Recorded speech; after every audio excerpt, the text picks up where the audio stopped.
Good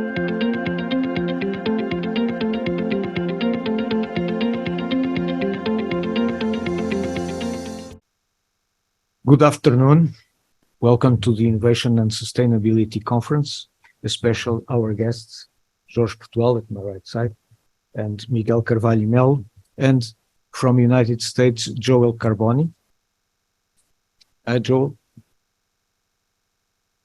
So, thanking them for having accepted our invitation to speak here today. Introducing our invited speakers, Jorge Portugal from Portugal.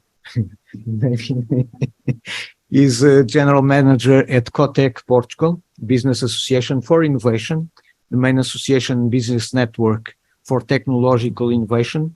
His professional experience includes the ICT, banking, and retail sectors. He was a consultant to the President of the Republic of Portugal and the Government of Portugal, among other national and international institutions. He began his professional career at Instituto Superior Técnico as a teacher and a researcher in the field of engineering. For more than 2 decades, he has taught seminars, postgraduate courses, and executive training in the field of management and innovation in Portugal and abroad. Holds a PhD, a master's degree, and a degree in mechanical engineering from Instituto Superior Técnico in the field of physical mathematical modeling of the dispersion of contaminants in geophysical flows. He completed his MBA at Nova SBA. He carried out the leadership program in cybersecurity invited by the US Department of State. Miguel Carvalho Melo, also from Portugal, is founding partner of Pomegranate, a consultancy and training company specialized in PPM, project and portfolio management. Miguel created 2 software houses and was a partner of another consultancy firm specialized in PPM and general manager of a training company. He is creator and coordinator of the executive MBA in sustainable project management at Autónoma Academy from Lisbon Autónoma University and 2 other post-graduations in project management in different universities. He is also responsible for project management modules in several MBAs, post-graduations, and, of course, master degrees. Has over than 30 years of experience in project management, consulting and training in Portugal, Belgium, France, UK, Switzerland, Morocco, Angola, and Brazil, in Portuguese, French, and English, and is certified by EPMA, GPM, PMI, and also Flex, an hybrid approach for project management.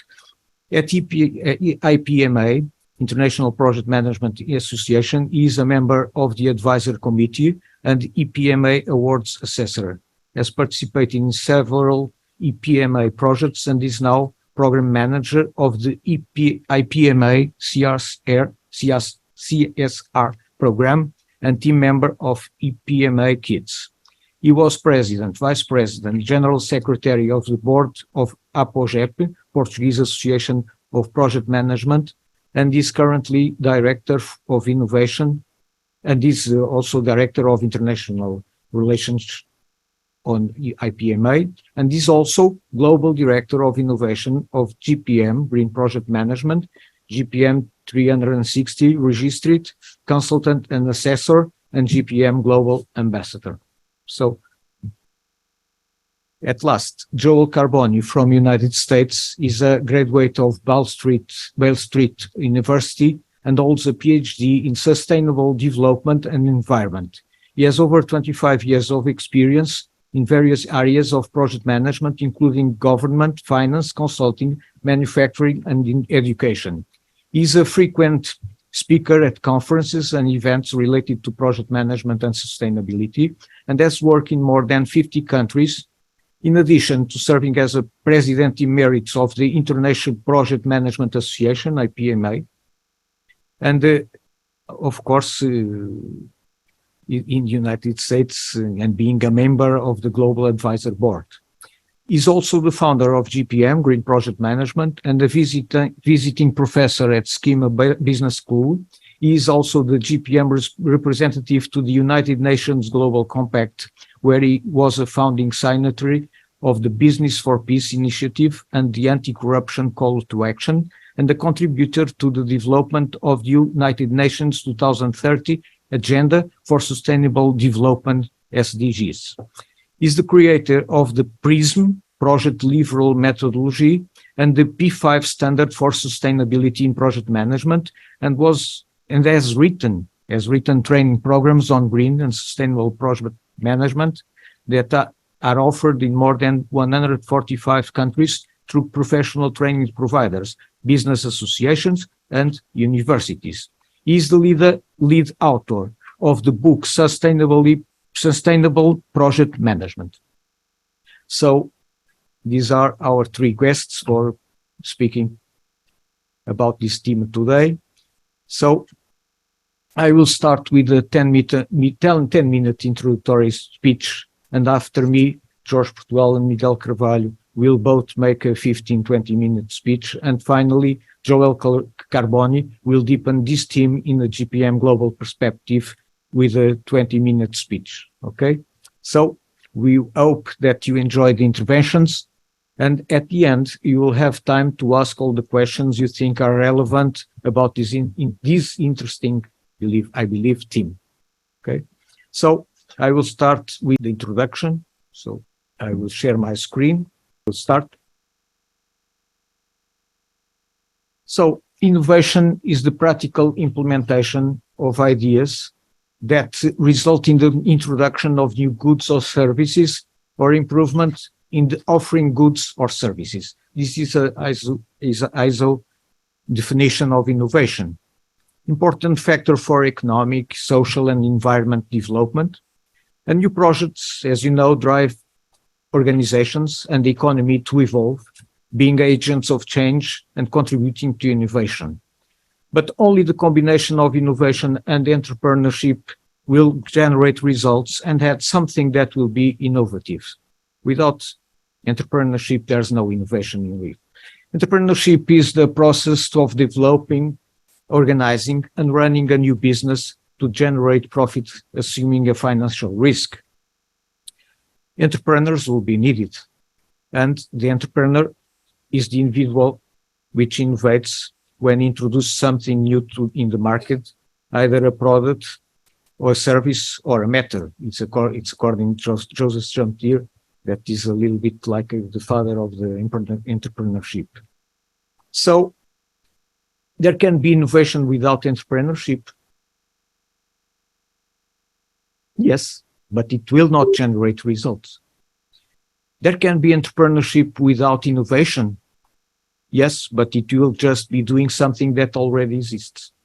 So this is a little bit of philosophy in terms of the dependence of the entrepreneurship to realize the innovation. So recent studies prove that innovative organizations which prioritize digital skills and knowledge will be more successful in their projects. Digital technologies seen from the fourth industrial revolution perspective are accelerating innovation and increasingly in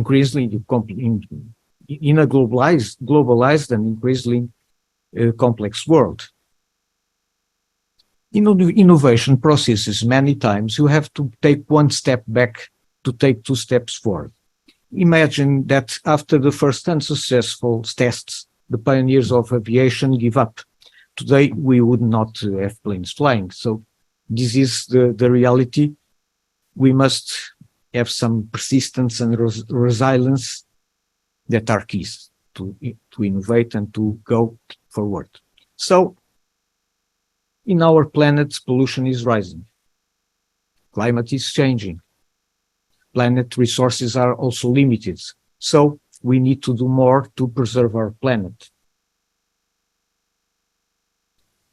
So we have here a definition for sustainability, that is the ability to maintain or support the process over time without compromising the ability of future generations to meet their own needs. This is an image, important image in the back with the footprint of the green planet that we would like to have, and we don't still have today. may be considered in economic in terms of profit on the aspect of the environment, planet, and also on the social aspect or the dimension seen as the people.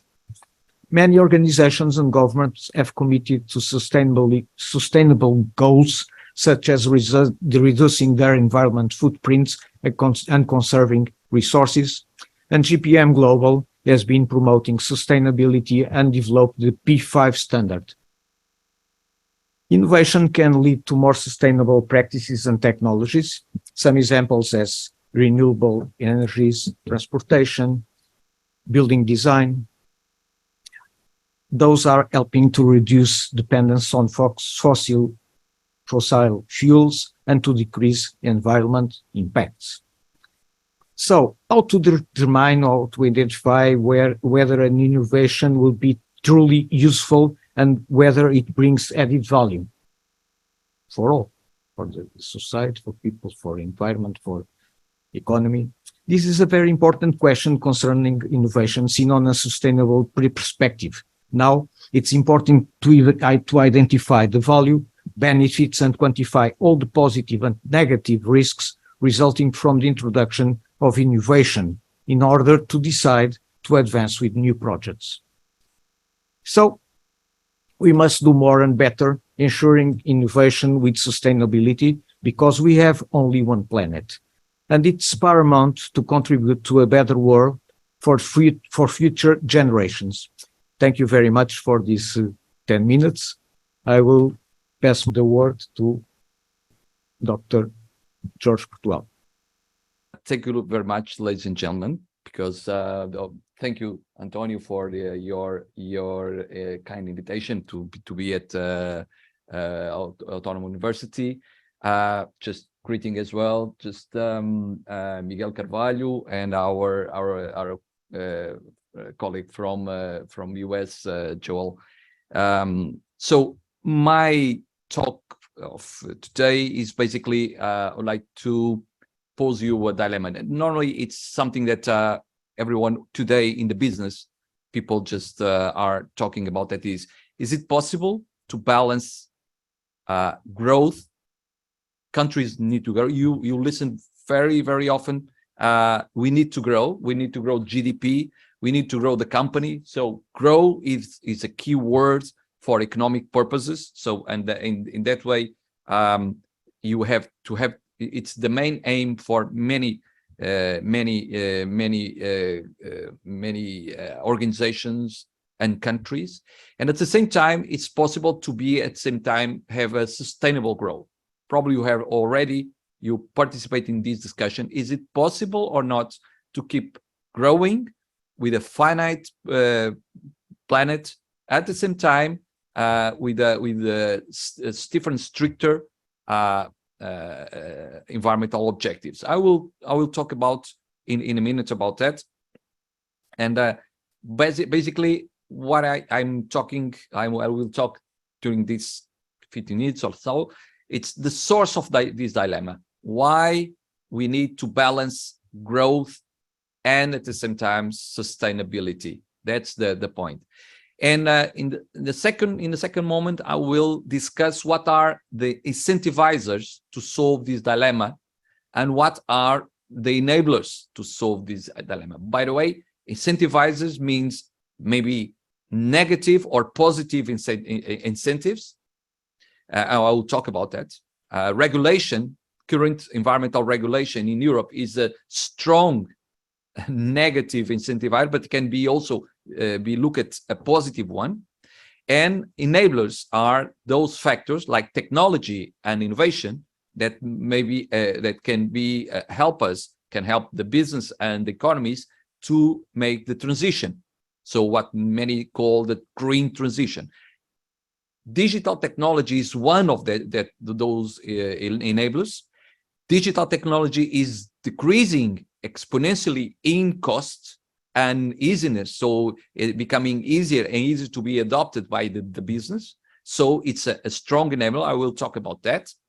And the third point of my talk today will be to give you examples from Portugal that businesses that are solving the dilemma, that are growing their businesses, and at the same time are developing sustainable business that is being more efficient in using natural resources and be compliant with rules. That's my promise for today. It's the roadmap of our presentation.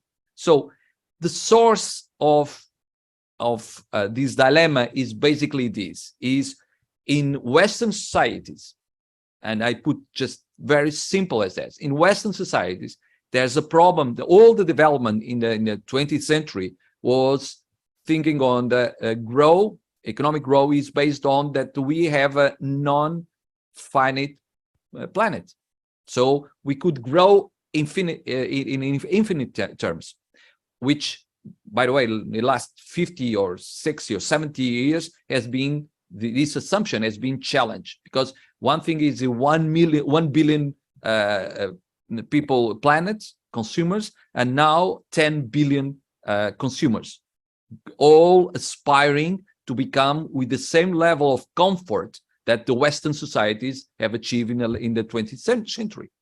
So the point is that there are these coupling effects. What is the coupling effect? Is this: those countries that have higher GDP per capita are those that are the greatest consumers of material resources, which means that if you plot a line in which you have GDP per capita, so individual wellness of a country, so the individual wellness of a country, and you plot resource consumption, you see a straight line. So the richest countries are those that consume the most resources. What we see, and so that's the source of the decoupling. And those countries that are, so the catching up economies, they want to achieve the same level of comfort and wealth that the Western economies. So the problem is that it's not by moral terms and by competitiveness, we cannot say, oh, in the Western countries, we achieve this level of development and we are not entitled, those countries that are in developing economies, they are not entitled to achieve the same. The problem is that supposedly we need much more resources than the limits of the planet. And that is the problem. So if we continue to grow in the same model that we have done in the last 100 years, there won't be resources enough for everybody for sustaining this level of comfort. So the problem is that this has been this problem of decoupling the level of comfort and the level of material resource consumption has been addressed for, let's say, at least 2 or more decades, and innovation and technology plays a role here. And what we see for Europe, then this first line, it's a bit very small. I think that you can see it a little bit better here. It's from 2000 to 2018. You see that the curve, the darker, the highest curve is the resource productivity. What is resource productivity? It's basically the GDP divided per the quantity of material that is used to produce that GDP, that row. So the top line is resource productivity. The intermediate line is GDP, which is growing, which is good. GDP, it's growing, which means the countries economic in Europe are becoming with higher wealth. And what is in the lower curve is domestic material consumption, is the amount of natural resources that the economy requires to function, to develop, to work. So what we see in this graphic is basically in this graphic is that we are increasing in the last 10 years, we are increasing the resource productivity, which means we are growing with less resources. Until the last 2 years, 2017, 2018, which we see a small increase in resource consumption, which means less resource productivity at the same at a given level of GDP. So these are good news, but this balance must be managed. So we have to keep track on growth and at the same time with resource consumption. And how we can keep resource consumption decreasing? With technology and with innovation. That's the key role for that. And you say, okay, good, let's invest in innovation. Let's invest in research and development, in new knowledge, in scientific knowledge. That's what countries do all the time. And this is a curve, and in the horizontal, the line is basically GDP per capita. So at the rightmost, those reddish countries, those are the countries, the reddish countries are the most developed economies in the world, in particular in Europe. And you see the following bubbles are other economies less developed. And in the vertical axis, what is the index for each country of the innovation capability of the country. So what you see is that there is a correlation between innovation capability and GDP per capita, which is not surprising at all, because once you embark the economy embark in innovation, you can build better products, more value-added products, and you can sell it at higher prices, and you can invest in new technologies, which means selling at higher prices, and you can just pay better salaries to people. That's the problem of all the countries, is to invest in technologies, science, knowledge, and innovation in order to attract the best talents and to pay the best salaries to people. It's not possible to pay good salaries to people if companies are not adding enough level of added value to the products. That's the problem of all economies. So, and this is very interesting, and that's the source of dilemma. You can only improve sustainability with innovation. You can only improve innovation if you invest in science, in technology. So, and this, as you can only invest in science, in technology, if you have added value for your products and services. And that's the balance that we need to achieve. That's the balance that we need to achieve in Portugal and Spain or any other economy in the European Union, in the world. And that's what all the economies are running, are competing for, to add the most added value. So the problem is that not adding enough added value to the companies just because of building better products, but now it's also important to build better products and sustainable products. That's the point. And the cost, this is, let's see the incentivizers. The cost of pollution, the cost of polluting, it's getting higher and higher. This was the cost of polluting last year, just before the start of the Ukraine war. And this is the cost of the permit, for buying a permit for emission of 1 ton of CO2 equivalent. And before 2019 was basically 20 euros a ton. In 20, just after the COVID, the first year of COVID crisis, it started to rise. 2021 start to rise even more, and you have here the curve. And before the Ukraine war was basically, it topped to its all-time high 96.8 euros by ton.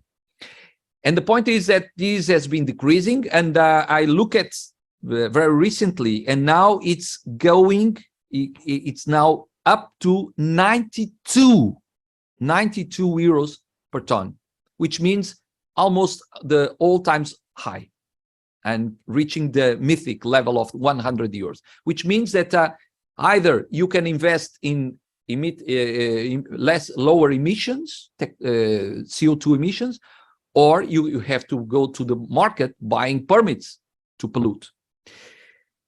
Another interesting idea is basically the Fit for 55. Who here knows the Fit for 55 plan from European Union?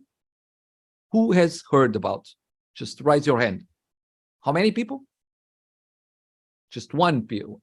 Fit for 55 is the master plan of European Union to reduce the level of emissions from what the level is now towards minus 55% in 2030 and to net zero at 2050, which is a great, incredible reduction, incredible objective.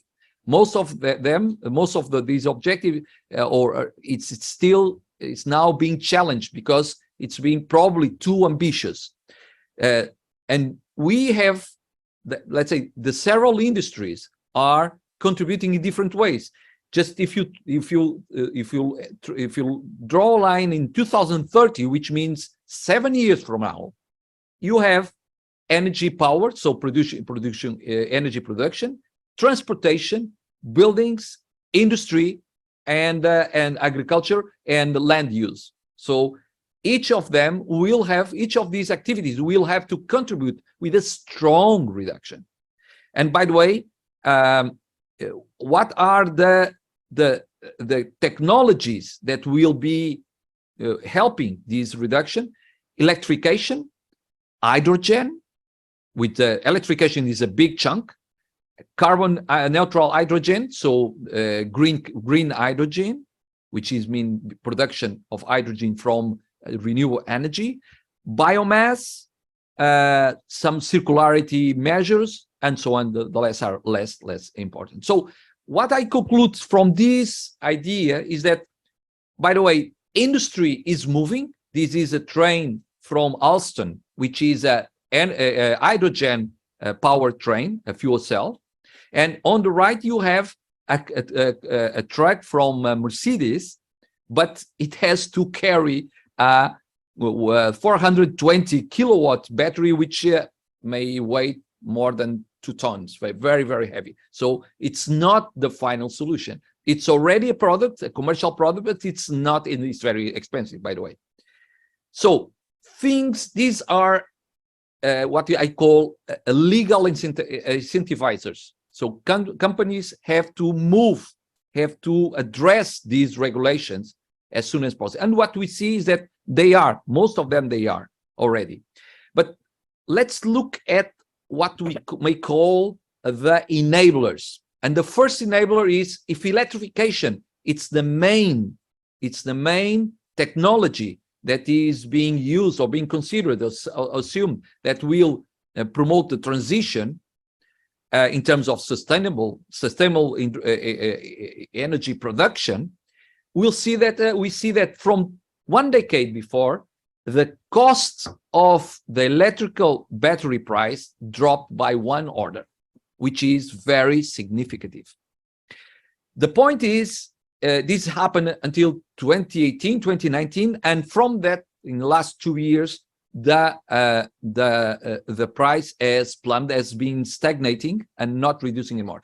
And what we see, it's basically the effect of the increase of demands, which means that those that are producing electrical batteries are just commanding the market. So in the last, it was by years 6% reduction in a year from the last decade, and the last 2 years only 30% in the first years. Now a 5 or 6% reduction, which means it's decreasing. So the cost is stabilizing, and basically, if you follow this market, BYD, which is a Chinese manufacturer, they announced that will increase 20% for this year, so 2022, will increase the price of the battery. So we'll see. We are seeing that this decrease in the cost of technology is basically slowing down, even that is a great drop from a higher cost. As you know, an electrical car costs, because of the batteries, costs more 50% as a normal car. So Still, it's not. And by the way, the cost of electrical vehicles, the cost, no, the stock share, so the market share, it's still very, very small. So about less than 2% of the global, the number of cars worldwide. So, but this is a good trend. The second trend is the IT, so 4.0, so digital technology. This is a very recent photograph. I just took it from the Hannover Messe. Hannover Messe is the largest European industrial technology fair, which you see what are the trends regarding industrial technology. And what you see in this photo is basically it's a rebellion. They call it Rebelution, which means that this company RBTX is selling a robotic arm by less than 5,000 euros. By the way, this robotic arm can make the quality inspection in a production line, or can be your aid at the kitchen, at the industrial kitchen. Can just take the peel of potatoes, for instance, for less than 5,000 euros. And this is modular because you can just expand your robotic arm as you. The second indicator that I bring you to, this is the cost of the sensors. To have an intelligent product, you need sensors on the product. You have a toast. If you want a toast, you need to have a sensor. You have a coffee machine, you need a sensor. And what happens in the last, let's say, 15 years is also a dramatic drop in the cost of sensors. And the same happened with cloud technology. The same happened with big data management. The same happened with 5G network, 5G costs. So being able to enter in the what we call industrial internet, which means the machines in the production system being connected and be able to work as a connected system, is becoming a reality, an economic feasible reality.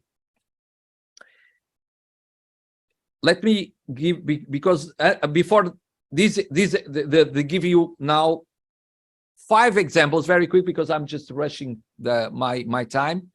5 examples of what companies in Portugal or from Portugal, because most of these companies are exporters, heavy exporters of what they produce, are doing in terms of balancing the trade-off between increasing or producing better products, at the same time sustainable products. The first is probably you know this wine is Barca Velha. Barca Velha is a product from Sograp. Sograp is one of the winemakers, more well-known winemakers, and the most important decision of the year in the wine industry is the moment of when you just have the moment of just taking the grapes from the wine yard. And what is the key decision to make is basically the evidence of ripeness, and ripeness has to be with sugar. Normally the winemakers, they use a portable refractometer to measure this ripeness index. So what they did was they developed with the INL, the Nanotechnology Institute in Braga, they developed a sensor that is positioned in the grapes itself, so in the vineyard, and it can capture in real time data to measure the ripeness of the grapes and the sugar, the level of sugar, and also the pH, so acidity, and some other data. And what they do is basically they collect this data, and they can just track what is the better time to collect the grapes. And most of them, because of the variable climate seasons, they can adapt from year to another in order the conditions for involving the grapes and the wine. This is the first case. The second case, by the way, from the smart farming, is basically taking off. From a product that is an isolated product, we can move to, if you install a sensor, you can have an intelligent product because it can collect data from what they do. If you connect the product, in this case the tractor, you can just have a smart and connected product. If you connect with the tillers and planters and combine harvesters, you can have a farm equipment system. And if you connect these with the field sensors, with seed optimization system, and with the weather data system, you have a system of season. That's what we have now in most agriculture productions in Portugal and elsewhere. So value increases with data, with the integration of systems and in digital integration. The second example I want to bring is about the economics and environmental burden of cold chain transportation. The economy needs cold chain transportation for drugs, for products that require refrigeration as well. 4.5 million trucks and trailers are worldwide running. So this represents, because you have this diesel engine on the top in order to produce the cold and to produce the energy, to produce the coal, to extract to not produce the coal, by the way, to extract the heat from the container. 20 billion liters a year, 53 billion tons of CO2 emitted, and a lot of maintenance cost and noise above 60 degrees, which is already not permitted by law. And what this startup, which is Edvolt, did was to develop the first plug-in engine, electric engine, to replace the diesel engine in the container. So it avoids the diesel use, it avoids the emissions, CO2 emissions, noise, and optimizing the global costs of the maintenance of the equipment. This has been, by the way, the winner of the Cotec Innovation Award 2022. It's a company now is already selling more than 20 million euros in equipment, and is selling for the big boys, for the Mercedes and all the OEMs, and they sell for the carriers, so the cold chain manufacturing and so on. The third example I would like to bring is basically it's an infrastructure. It's the port of Leixões. Leixões in the north, as you know. And what they do is that they have a total digital infrastructure to manage all the flows inside of the port. By the way, the port is a very small port compared, for instance, with European ports in Netherlands and other, or not speaking of Asiatic, Singapore and the other ports. So, but it is very complex in operation. So they have 3,000 vessels, a lot of different charges, agri-bulk, paper, large components, granite, so very, very diverse. So it has to be very, very efficient to be competitive. Just to give you an example, in a Dutch port, typically a delay on charge or discharge of inland operations take about or can be 5 to 10 hours. In Leixões, a delay it's about 10 minutes.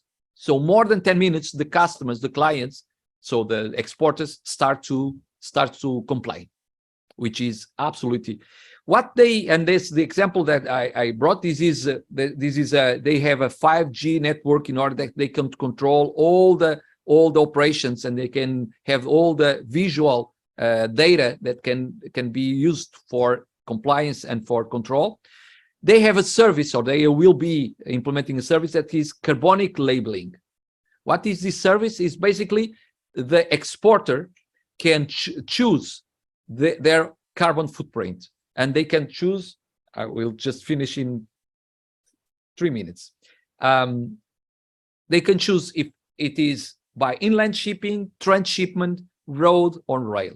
So they have dry ports which they exported from inside of the Iberian Peninsula, and they can use the lower carbon footprint, which is a great service, and using also the capability to dispatch.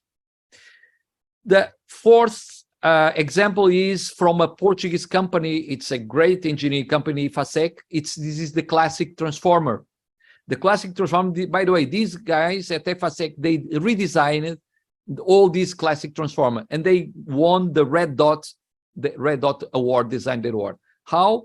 They rebuilt the transformer, electric transformer, in modules.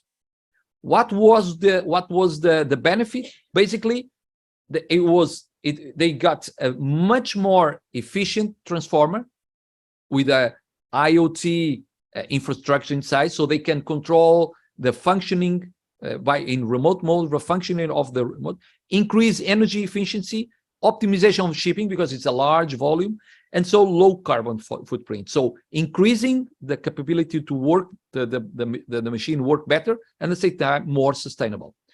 My last example is from a Portuguese company from Braga, which is Casais, and they are pioneer in Portugal and in worldwide. They are pioneer using the CRE project method. They are pioneer in modular construction using cement, but also wood, which means that in the value chain, they reduce the carbon footprint and also the level of in the maintenance process.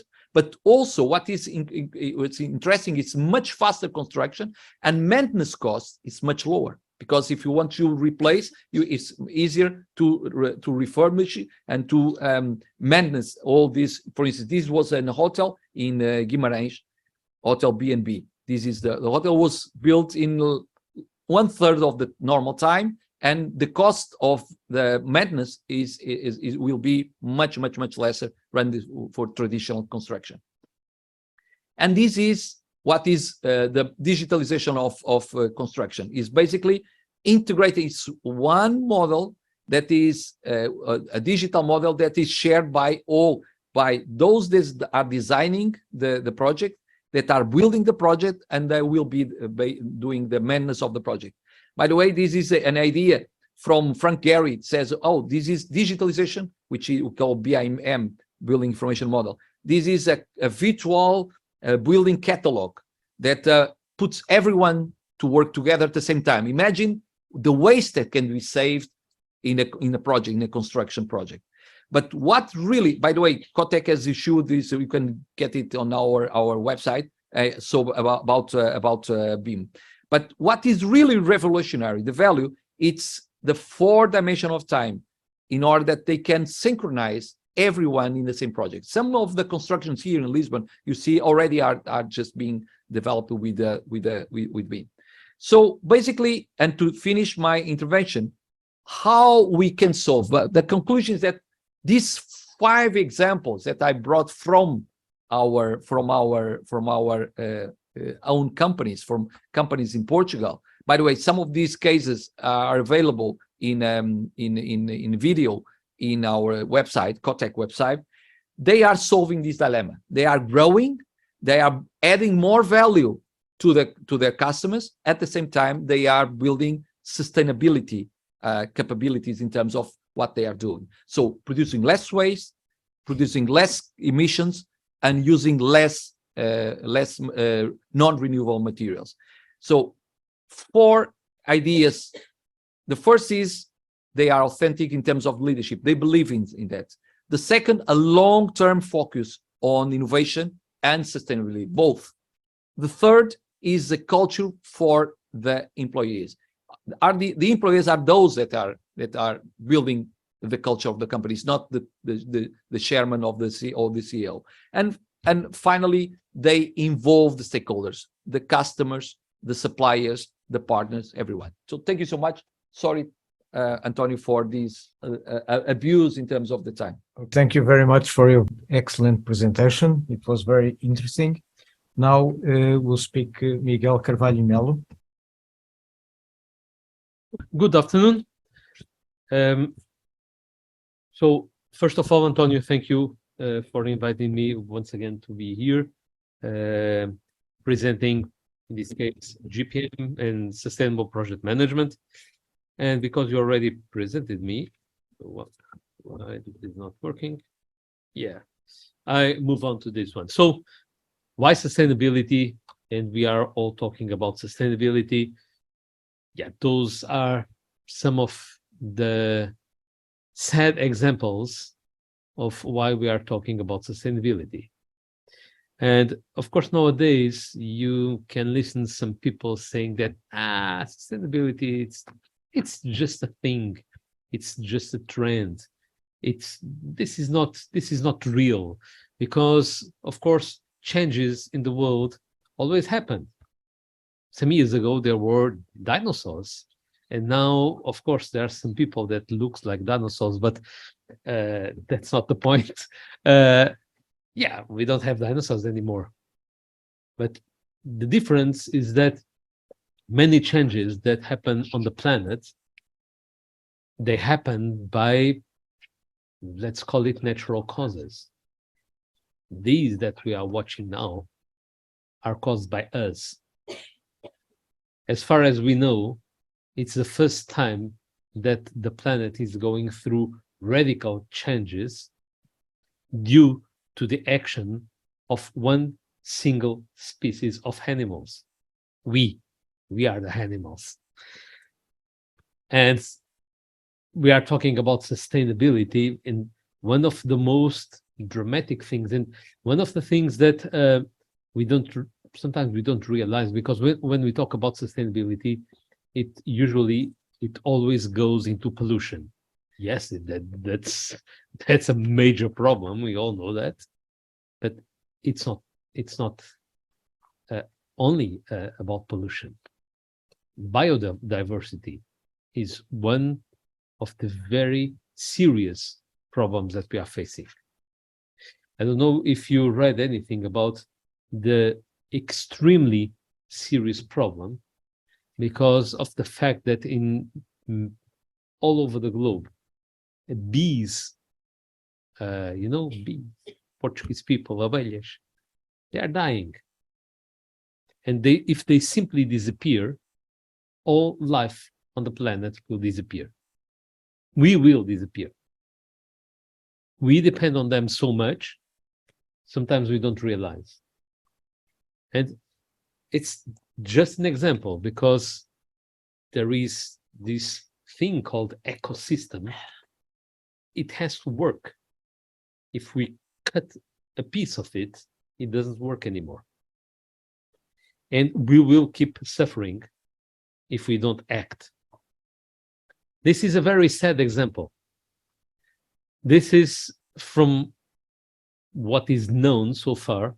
This was the first time that a sovereign nation, in this case the Solomon Islands, they had to buy land in another country because they lost their lands, because the rise of the ocean level. So those people say, no, the increase of the temperature, that it always happened. Some years are hotter than others. Yes, but this is the first time, as far as we know, that people from one country lose their lands, but they completely lose their lands. Islands are definitively underwater. So this is serious. I guess that most of people already heard about the Earth Overshoot Day. So we are now consuming 1.7 planets a year, and we only have one. So I was Googling today to have updated data, and Earth Overshoot Day for this year, it will be on July 27. When the pandemic started with COVID, these came a little bit better. Well, not better, that's worse. But then it started going up again. And I have very bad news for Portuguese people, because this is a global planet. Because for Portugal, and this is official data, and you have the link below if you want to, www.overshootday.org. And for Portugal, it will be in 5 days. 5 days from today, we have consumed everything that our small piece of planet is able to renew. So that means that we are going much worse than general the world globally. So we are one of the countries who is contributing for these bad numbers. In 1983, the General Secretary of United Nations invited this lady, Gro Harlem Brundtland, the former Norway Prime Minister, to create, we can call it a think tank, to start thinking and working around these problems. And that gave birth to what was known by the Brundtland Commission. And the work they did was the first point on what later on became the Sustainable Development Goals that I guess everyone already saw this image. So we have 17 Sustainable Development Goals. This is for the agenda of 2030. And everyone agrees that it's a little bit too challenging. Yes, but if we are not challenged, we are going to sit and doing nothing. Joe Carboni will talk a little bit more about this, so I'm just preparing the the terrain for him. And one of the things that it also needs to be deconstructed, and it goes in line with what my colleague already talked about. Sometimes when we think about sustainability, there is this wrong image that, oh yeah, to be sustainable, it means that I have to do a bunch of things that I was not used to do before, and it will cost money. And sustainability will cost money because it's much cheaper to just throw garbage away, to don't care about pollution. And if we have to care about all those things, everything will be more expensive. And if I'm working on a private company and I'm accountant for sharing revenues with my stockholders, that's a problem. So, but this is not true. 2015 was probably the first time where sustainability became mainstream, because what happened is that some, well, as you can guess, big finance, it's the most cynical area you can think about those things. And what happened is that there are some of huge companies like Morgan Stanley and others. They start to create funds that would invest only on companies with proven sustainability practices. And what happened is that those funds get a better evolution than all the others. More growth, higher growth with less risk. That's what every investor wants. And that pushed all the others to start to look into sustainability, because it seems that it pays off if they are doing it correctly. Because if they are not doing it correctly, then sometimes what happens is that they pretend to be sustainable. And that's something that nowadays it's called greenwash. In greenwash, it's not good. So here in Portugal, I'm not going into detail in all these, but if you search for sustainability practices in Portuguese companies, and this is just a very quick search, you can see banks, you can see our oil company Galp, and you can see the electric company GDP. They are all talking about sustainability. If you go into the United Nations Global Compact website, and there you can see that there are a lot of Portuguese organizations, not only companies. Here you can see associations because it starts with the letter A. This is just a screenshot of the first page. And a lot of organizations who signed up the Global Compact. The Global Compact, it's Portuguese because Global Compact in Portuguese is difficult to understand, and it's compromisso. So they signed the Global Compact to work towards the sustainable goals and give a positive contribution to the sustainable goals. And this is something quite interesting. This is from the Business and Sustainable Development Commission. It goes back from 2017, but it's still quite interesting. Is that they were investigating the big opportunities, big market opportunities related to delivering global goals. And what they saw is that being sustainable doesn't mean losing money. There are lots of opportunities of making real money if you invest in sustainability and if you take the global goals into consideration. So, and what is the relationship with projects? This is a study from Mladen Vukanovic and Mladen Radukovic. Mladen Radukovic was former president of IPMA, and Mladen Vukanovic, it's one of the current vice presidents of IPMA. And they found out that and they are both connected to the University of Zagreb. And they found out that through the years, more and more of GDP is related to projects instead of just run the business. Run the business is operation. So 30% of global GDP, it's about projects. And there is an estimate that for 2030, 25 million new project professionals will be needed. Because 57% of global GDP will be from project work. And it's easy to understand.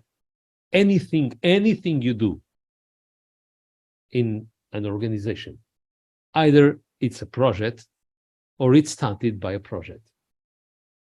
And so the problem is that when you're talking about sustainability, connected to what you do on your daily business, that means your operations.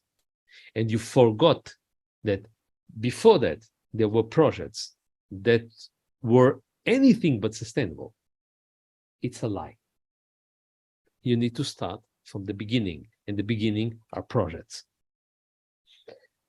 And then we have GPM, Green Project Management.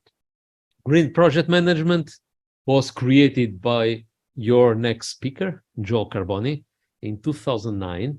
Green Project Management is a social organization, social enterprise.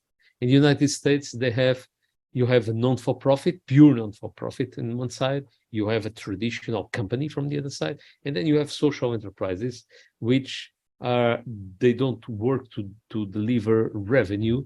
They work in a way to be economically sustainable. And Green Project Management is recognized as a certified social enterprise. And Green Project Management, I'm not going to read all these. You already read it faster than me. And GPM has been on the front line of connecting sustainability and project management. Joe Carboni is a regular speaker at the United Nations Assembly when the subject is about sustainability, circular economy, regenerative economy, climate change, and all that. Those 12 SDGs that you saw, the number 17, sorry, the number 12 was created by initiative and with the work of GPM. If you go on GPM website, you have all these that you can see here and many more information that you can just access and download it for free. And the one in the middle, P5, which will be one of the things that Joel will be talking about, it's now recognized as a standard in sustainable project management. And the P5 third version was released on 2023, in March 2023. The previous version, version 2, is translated in Portuguese. This one not yet, but it will be soon, I hope. And through P5, what you can do is that you can access how sustainable your project is and how to make it sustainable. And Joel will explain that after me. Why P5? Because it picks on a concept called the triple bottom line of sustainability, which was created by this man called John Elkington on this book. This is a book from 1994. In 1994, John Elkington already was saying that sustainability is not just about being very green to be pretty to the picture. Sustainability has these 3 pillars: the planet, of course, but also the profit because, or prosperity, if you want, because to be sustainable, if I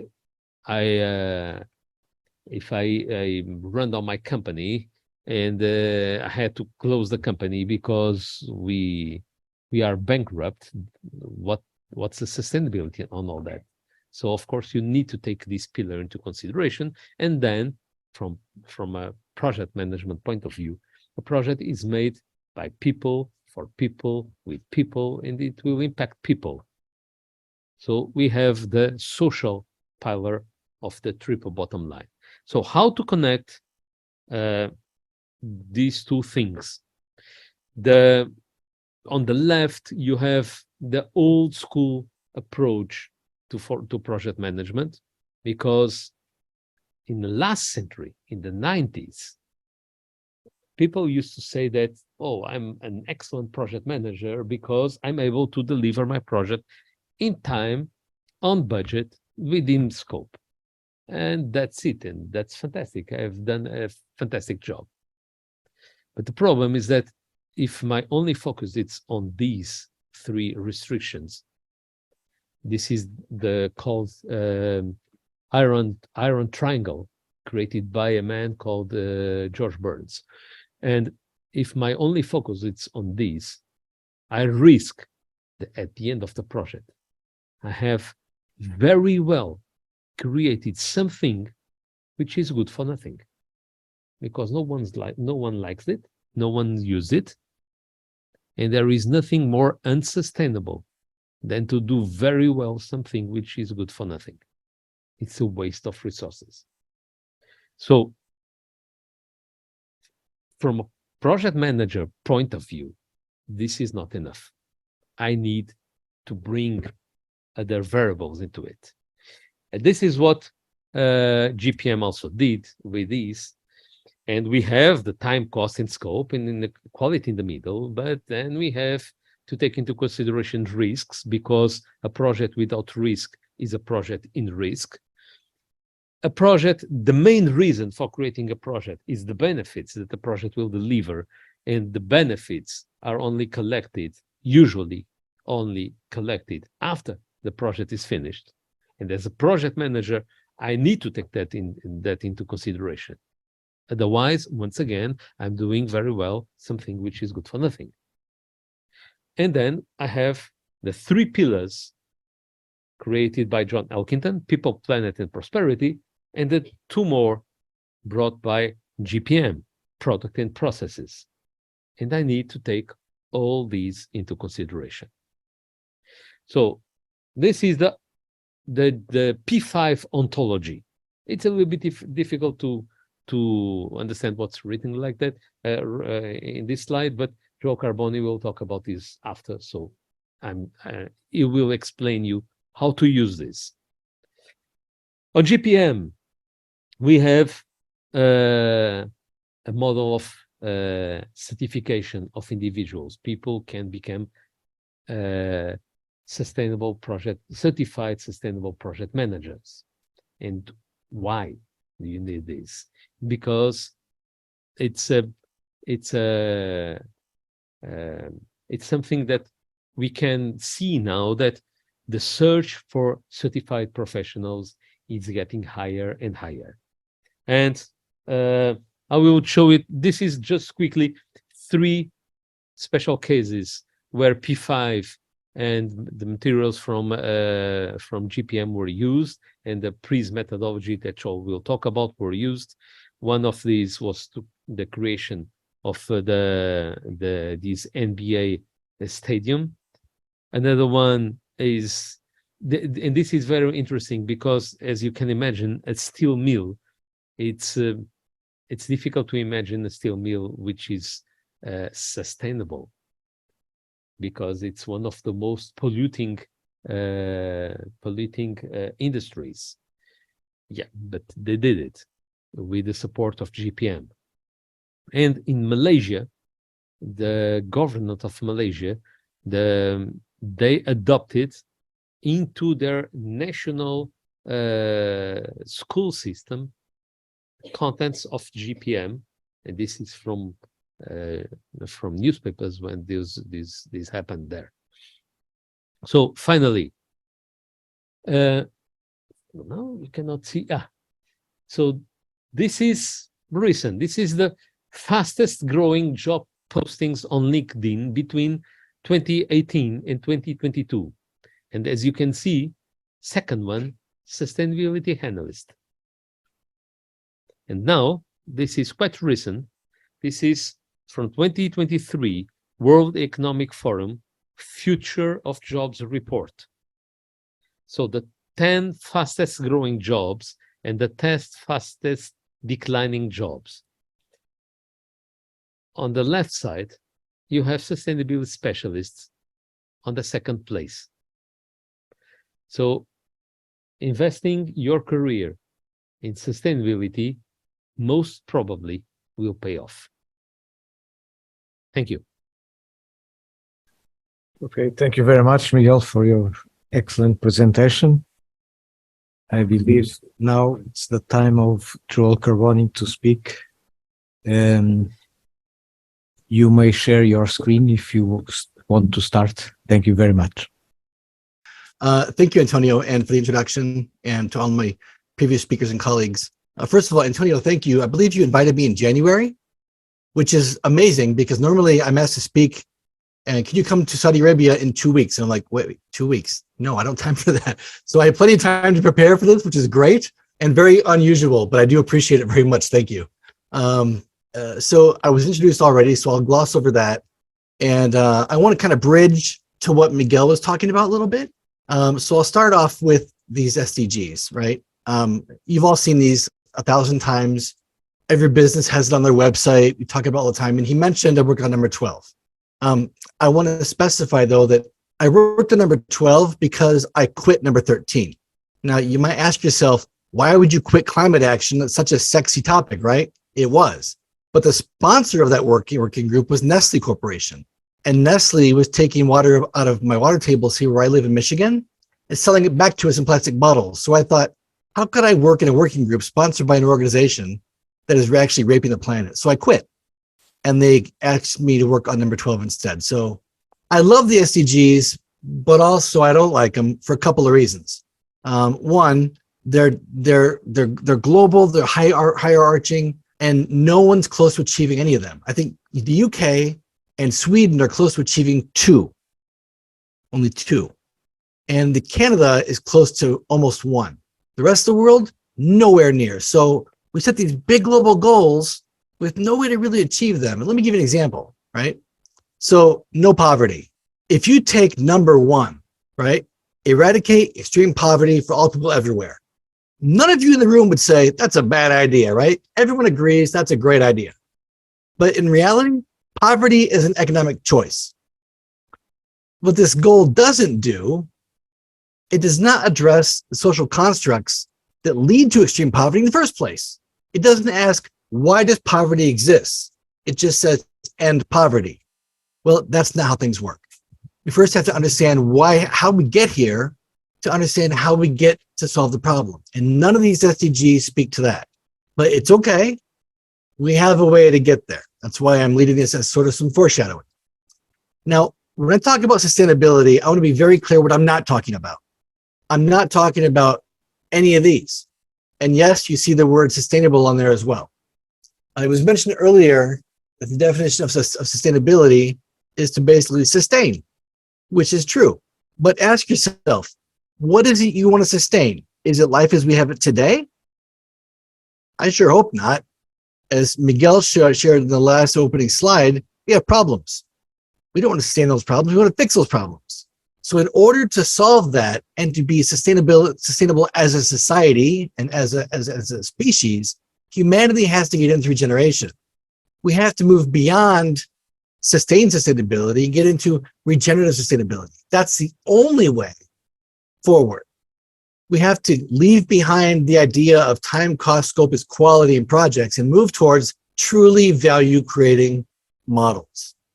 Even our lovely SDGs are focusing only on sustainability to keep things where they are, right? No root cause analysis. That's part of the issue. So when I talk about sustainability, I'm talking about regenerative sustainability. That's what I'm talking about. Now, for you in project management or aspiring project managers out there, this might be you pretty soon. What is a CSO and why do they want my project plan? So for a long, long time, project managers didn't appreciate sustainability. We weren't taught about it. It wasn't part of our wheelhouse at all.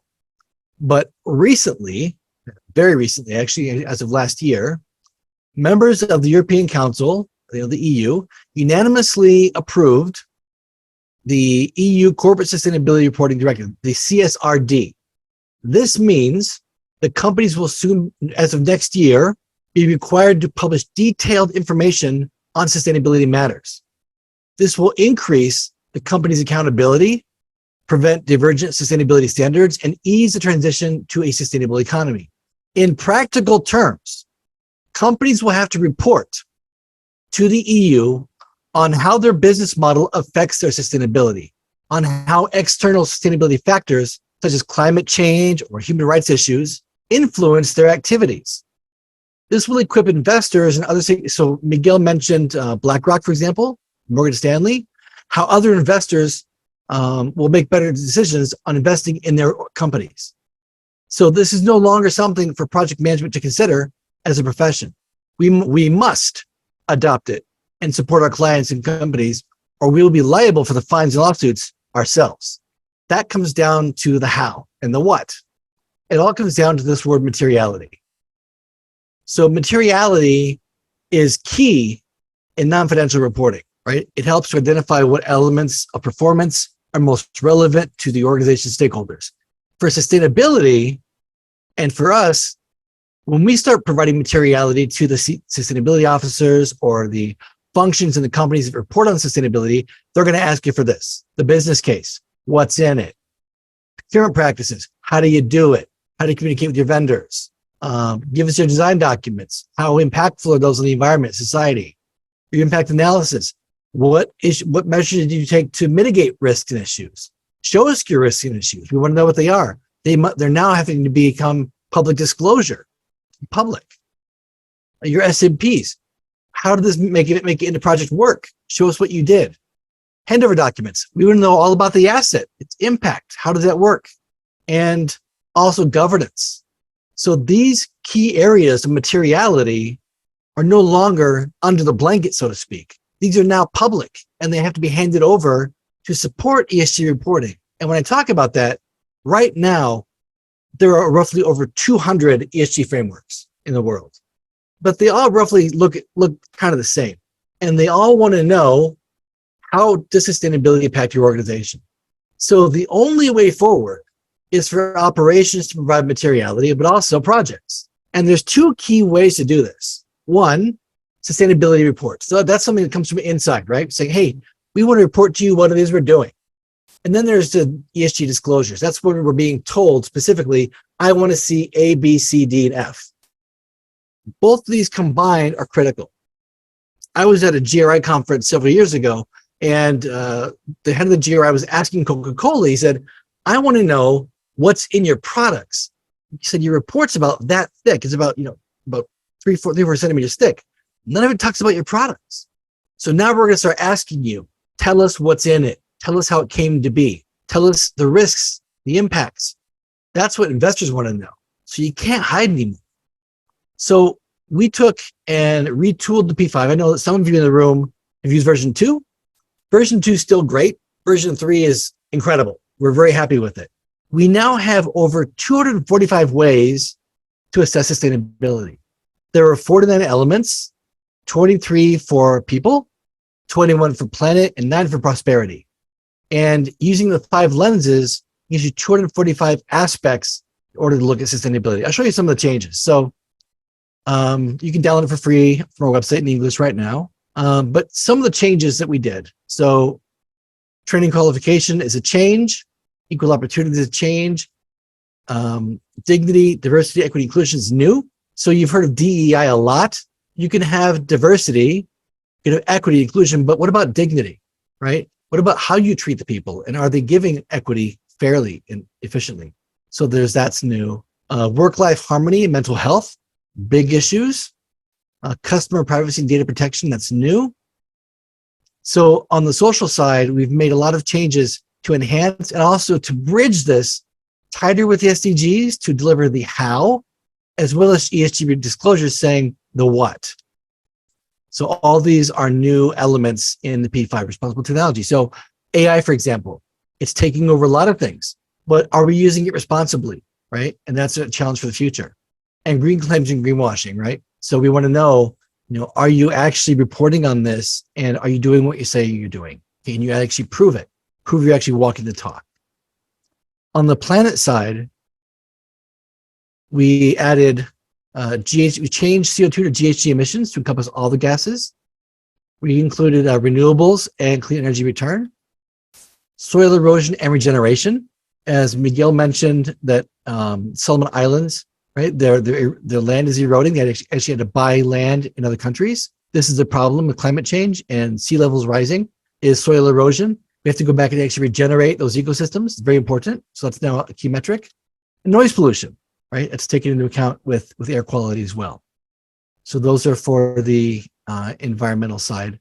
And on the prosperity side, we made big overhauls. This is based on several project assessments that we did. We now look at project feasibility as a category. It was business case. We still look at the business case, but only as an analysis. We want to know about the financial analysis. SROI, what is the impact on society on the work you're doing and for the project? We want to look at resiliency of both the project organization and the end user. We want to know about not just economic stimulation, but also the market you're entering. And are you actually able to stimulate the market with your new products and services, with the project itself? And also ESG disclosures and sustainability reporting. So all that is wrapped into the new standard. Each element has a minimum of 5 guidance elements. And if you put them into practice, the benefits you'll see and linkages to an SDG or 2. So we've now been able to actionize SDGs. But there's more to it than just looking at an element and saying, okay, I get what this means. How do we look at it though? So you may have seen this on LinkedIn or other social media platforms, right? So is this a 6 or is it a 9? And there's a lot of people out there saying, oh, this is great. There needs perspective on everything. Well, actually, there's only one right answer. The person who put it there knows. The person who walks up doesn't necessarily know, because if you're coming from the left, it looks like a 6. From the right, it looks like a 9. So what's the right answer? It's all about perspective, right? Unless you know for certain who put it there and why they put it there, you're going to have to kind of guess. And this is where the gray area comes in. Project management lives in the gray. It's not black and white science, right? So we have to understand, one, the products we're developing, and also the processes that we're using to build up the product. So from a product perspective, we have a total of 5 lenses. We have lifespan and servicing. So when you put on the product management hat, you're thinking about the sustainability of the project product over its useful life, right? Servicing, the sustainability of servicing activities for the product. So for example, a car, you take a petrol car, it has to be serviced, right? It needs annual maintenance, it needs oil changes, what have you. An EV needs new batteries occasionally, it needs maintenance work. So what is the impact of the product, but also the impact of servicing? That's the product side. On the process side, it's a bit more challenging. That's where project managers really have to focus. Efficiency, evaluating whether the project's processes are designed to be using resources optimally. I'm sure you can think back to some times when you had resources to use, maybe were not used the right way. Effectiveness, whether a project's processes are designed to use resources effectively. Optimally and effectively are different. So this is important to notate. And fairness, evaluating whether all affected individuals are treated fairly and with respect. Now, I'll give you an example, right? One element in P5 is age-appropriate labor. I have a client, or GPM has a client, and we went out to do an assessment on their organization, and we asked them, do you have a policy for age-appropriate labor? They said, of course we do. In our country, it's actually illegal to employ children. Okay, can we see the policy? Sure, here it is. We looked at it, great policy. Is it required to be used in every project? Yes, it is. Okay, can we assess some projects? Sure, here's 4. We assessed all 4 projects. On one of them, it was a mega project, and we found that a vendor that they hired had brought a 13-year-old onto a platform to do heavy machinery. Very, very illegal. So we asked the project manager, what did you do? He said, we told them to take them off site. We asked him, did you fire the vendor? Well, no, they do good work. That's the problem. From a lifespan of servicing, fine. But fairness, efficiency, not okay. You have to use all 5 lenses when looking at a specific issue to understand, is there anywhere this company could possibly hide? And if you're not looking at it from all 5 perspectives, you're doing them a big disservice because they might not know what to do. If you show them, hey, this is a trouble area, if this got on Twitter or TikTok or anywhere else, you could be $1 billion lawsuit. So it's important that we look at this and understand sustainability from all 5 perspectives, all 5 lenses, to be able to say, hey, you found an area, you may want to start auditing against this policy to make sure that you're not causing yourself any harm. So what happened was the client said, from now on, we'll be auditing every single vendor. And if we do find an area of problem, they will not be invited back to bid again. That's how you solve these problems. So when you're looking at poverty or issues with the SDGs, you solve it by making companies responsible for their own actions. By showing them what's happening in the field. Oftentimes, executives don't know what's going on in the field. But when you show them with the report, here's what we found, this is where it comes to play, to par. And so project managers have the ability to do this with every single project in the world. We can make changes overnight when we do so. Here's how we do it. 1, understand the project's context. What is it we're being asked to do? We identify actual and potential impacts from product and processes, right? So using those 5 lenses, we score the severity. So how bad is it? Is it like someone can get hurt, which is maybe, a 2, or is it someone could die? Maybe a 1, really, really bad. You score it, and then you provide information to your sponsors to say, hey, here's some problems we found. How should we address it? You're providing the executives all the information they need to make the right decision, which allows you to go back and actually do the right thing, do the right work. You develop the management plan for that, the SMP. You assign the work to action owners, and then that whole process gets mapped into an ESG disclosure and share with your investors to show them, say, hey, we found some problems and we solved them, because we're looking at everything from 5 different angles in 4 to 9 different ways. And for any investor who wants to know what's really going on in your company, you share that information, they're going to invest because you're covering your risk and theirs. The side benefit is you're actually able to trend this over time to increase organizational maturity, project management maturity, lowering costs, increasing benefits. That's how the P5 really works. Okay. So we hope that you download the new version, make use of it, and share with us how it's working for you guys. But there's more.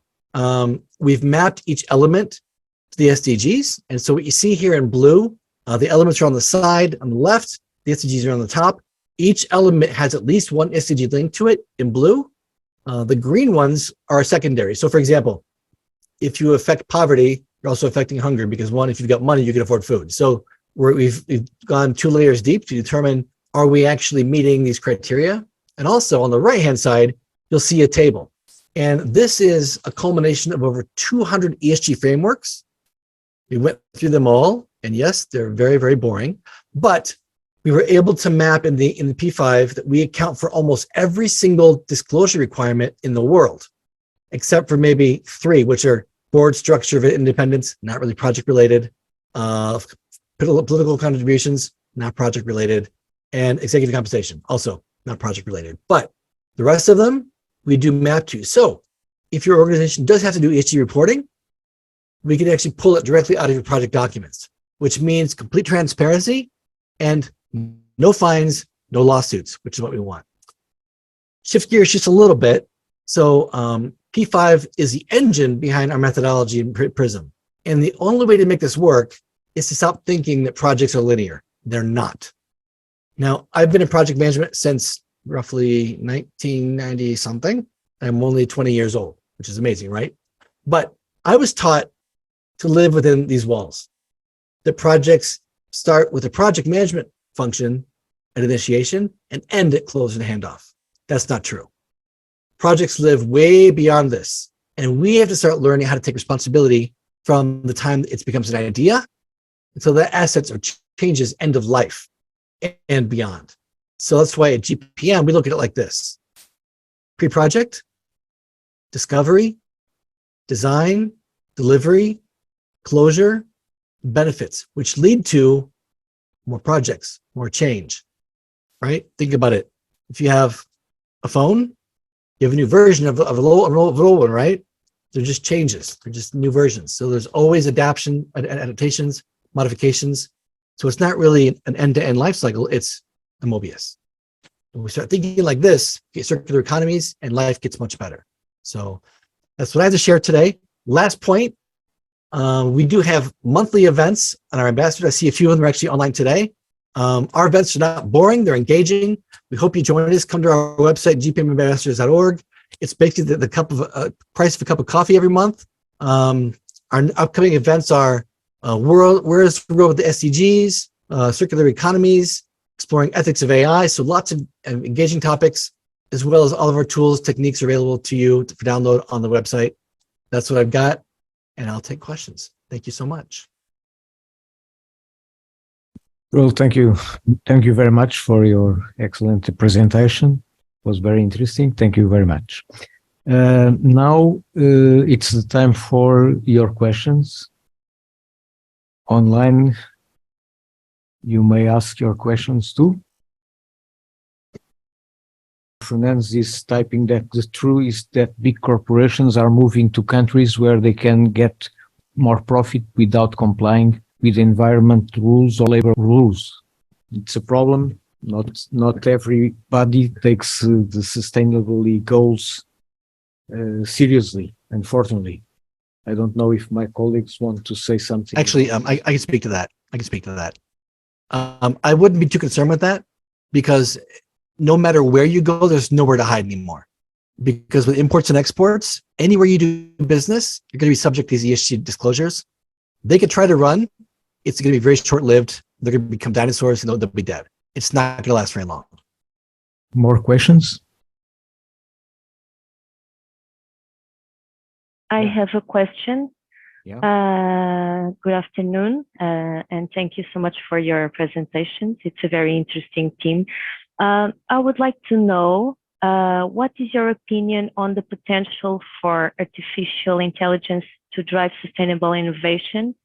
And do you see any potential challenges or risks associated with the use of artificial intelligence in this context? Thank you. Doel, do you want to say something about this question? Sure, actually. So we actually added AI as an element in P5 because there is a concern, right? AI has the ability to do incredible things, right? It can bring about tremendous amounts of, it's already bringing about innovation, right? Look at healthcare, take a look at legal profession. There's ways in which we can drive lots of innovation. However, it has to be done ethically, because once you open that box, you can't put toothpaste back in the tube. And so we have to make sure that there are regulations put in place to make sure it's done ethically, because what happens if you give it too much data, or if you are actually providing personal information? It's out there, right? We have to make sure that we safeguard this technology to ensure that it's done ethically. That's my only major concern. Thank you. Thank you. It's a very simple comment on the top of because AI is probably the single piece of technology that is capable of involving itself with no further contribution from humans. So basically, it requires a lot of requires regulation. Probably even some are defending that we have not to rush to regulate AI. But the point is that it's better probably to have a better piece of not a very well piece of regulation, but any kind of regulation, rather than to give it a free ride. So what we see in the last say couple of months was the cosmic explosion of dozens of tools that are able to disrupt most of the profession that today exist. And I'm talking about the profession of physicians, lawyers, engineers, creative people. You mentioned. So actually, it's speeding up. Economists say that in the past, technology had these effects. So that's a period of disruption. Some professions and some tasks are being disrupted by the machines. But after some time, there is an adjustment, and people just will, with training, will just occupy new professions, new occupations. The problem is now that this has been a very fast rate of change. So there is no time for people being trained to occupy new jobs and new professions. So what are the professions that will not be fulfilled by AI, or can be not automated? And that's the problem. So basically, this is a challenge for, and I think that it's not enough to think on ethical terms. It's really not enough, because ethical terms is basically it's very good. It's a good principle. The European Parliament has been discussing about putting the human, the person, in the center of all the AI development. But actually, the market speaks louder. So the market is very, very fast in response, and there is a huge incentive for investing in AI. And if you just consult the level of investment that today AI companies have, if you want to become rich, you just have only to found a company and say, we are AI powered for doing something. And you just get someone that will put money in your company, despite what will be the outcome. So basically, I think that we need definitely decision makers, political decision makers, and regulators be quick. We need an authority for European authority and national authorities for AI, for looking and being looking at, and AI has to disclose itself. So the first test for an AI product an AI output is that they have to be disclosed as AI product, which actually it's very difficult to understand what is AI, what is not AI. So this is probably the first requirement that we need for regulation. But anyway, it's a very long discussion. Probably we need another conference for discussing what are the outcomes. It's very, very complex question now. Yes, it's true that this fourth industrial revolution called digital revolution brings some risks. For example, Mr. Klaus Schwab talk about the risk of unemployment, but there are some numbers that are not confirming that risk as it was thought from the beginning. For example, the World Labor Organization told us that in the next 10 years we'll have 150 more types of jobs created by the digital technologies. So when we had the first industrial revolutions, first and the second, one of the big problems was what will happen to the people that are being replaced by the machine. Today we think in the same way. What will happen to the people that will be replaced by artificial intelligence, or by the machine learning, of course. But that is a fact that we will have new jobs for the people. It's the same reality that we faced with the first and second industrial revolution, because in the future we will have another type of jobs. Yesterday, Geoffrey Hinton, who was the underlying architect of AI for Google, quit over the fear of the scary tech he created. So that should send some warning signs that we need to scale back and really take a look at what it is we're doing. If people, I mean, he won the Turing Prize, right? So we have to really look at the risks of this and proceed cautiously, in my opinion. More questions?